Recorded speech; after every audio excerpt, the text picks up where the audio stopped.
Supreme court से CM Kejriwal को मिली bell, पर अभी जेल से केजरीवाल को नहीं मिलेगी रिहाई। सीबीआई ने कर दिया बड़ा खेल।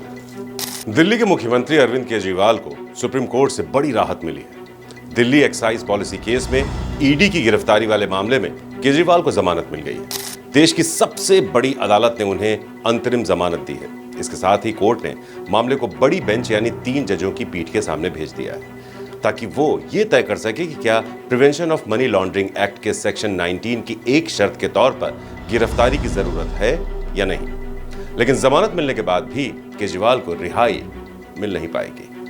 सुप्रीम कोर्ट ने आज अरविंद केजरीवाल जी को अंतरिम जमानत दी है और ये कहा है कि उनको जो है इस मैटर में अंतरिम जमानत दी जाती है और जो इशू है सेक्शन 19 का और नीड फॉर अरेस्ट का, उसको जो है रेफर किया गया है लार्जर बेंच में। केजरीवाल जी अभी कस्टडी में रहेंगे क्योंकि सीबीआई की बेल अभी पेंडिंग है।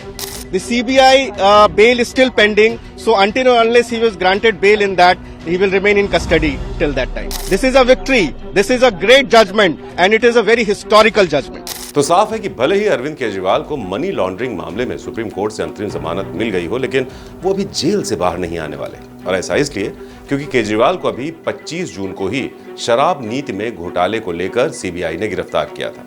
अभी केजरीवाल को सिर्फ ईडी की गिरफ्तारी के खिलाफ दायर याचिका पर जमानत मिली है। तो ऐसे में अब अगर उन्हें जेल से बाहर आना है तो सीबीआई की गिरफ्तारी के खिलाफ भी उन्हें कोर्ट जाना होगा।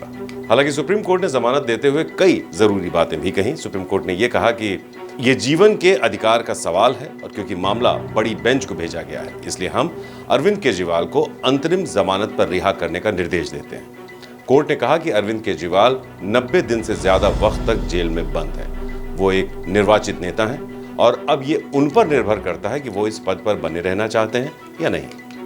तो वैसे दिल्ली के मुख्यमंत्री के लिए जेल से रिहाई वाली राह इतनी आसान भी नहीं रहने वाली, क्योंकि 9 जुलाई को ही शराब नीति केस में ईडी ने दिल्ली की राउज एवेन्यू कोर्ट में 7वीं सप्लीमेंट्री चार्जशीट दाखिल की थी। लगभग 300 पेज की इस चार्जशीट में दिल्ली के सीएम अरविंद केजरीवाल को केस का सरगना और साजिशकर्ता बताया गया।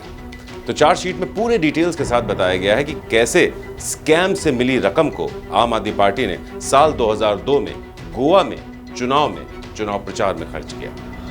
दावा किया गया है कि केजरीवाल ने शराब बेचने के कॉन्ट्रैक्ट के लिए साउथ लॉबी से जुड़े लोगों से 100 करोड़ रुपए की रिश्वत मांगी थी, जिसमें से 45 करोड़ रुपए गोवा चुनाव पर खर्च किए गए। ईडी ने चार्जशीट में दावा किया कि केजरीवाल के करीबी आपके पूर्व मीडिया प्रभारी और इस शराब कांड के सह आरोपी विजय नायर ने मंत्री आतिशी और सौरभ भारद्वाज के अंडर काम किया था। और सिर्फ यही नहीं, विजय नायर और मुख्यमंत्री अरविंद केजरीवाल के बीच की चैट को भी सबूत के तौर पर पेश किया गया है। यानी केजरीवाल अब बुरी तरह फंस चुके हैं। तो वहीं अब ईडी अपने सबूतों को सुप्रीम कोर्ट की बड़ी बेंच में पेश करने की तैयारी में है। उधर सीबीआई ने भी केजरीवाल के खिलाफ पूरी तरह से कमर कस रखी है। सीबीआई भी अपना पक्ष सुप्रीम कोर्ट की बड़ी बेंच के सामने रखेगी। तो अब देखना यह होगा कि सबूतों को ध्यान में रखते हुए क्या सुप्रीम कोर्ट की बड़ी बेंच केजरीवाल की रिहाई मंजूर करती है या केजरीवाल यूं ही सलाखों के पीछे ही बने रहेंगे। आपका क्या कहना है इस खबर पर, हमें कमेंट करके जरूर बताइए और खबर को शेयर करना बिल्कुल ना भूलिए। तो फिर होगी मुलाकात, अभी के लिए नमस्कार। श्रेष्ठ भारत पर खबरों से जुड़े रहने के लिए चैनल को सब्सक्राइब और लाइक करें, बेल आइकन दबाएं और देखते रहें श्रेष्ठ भारत।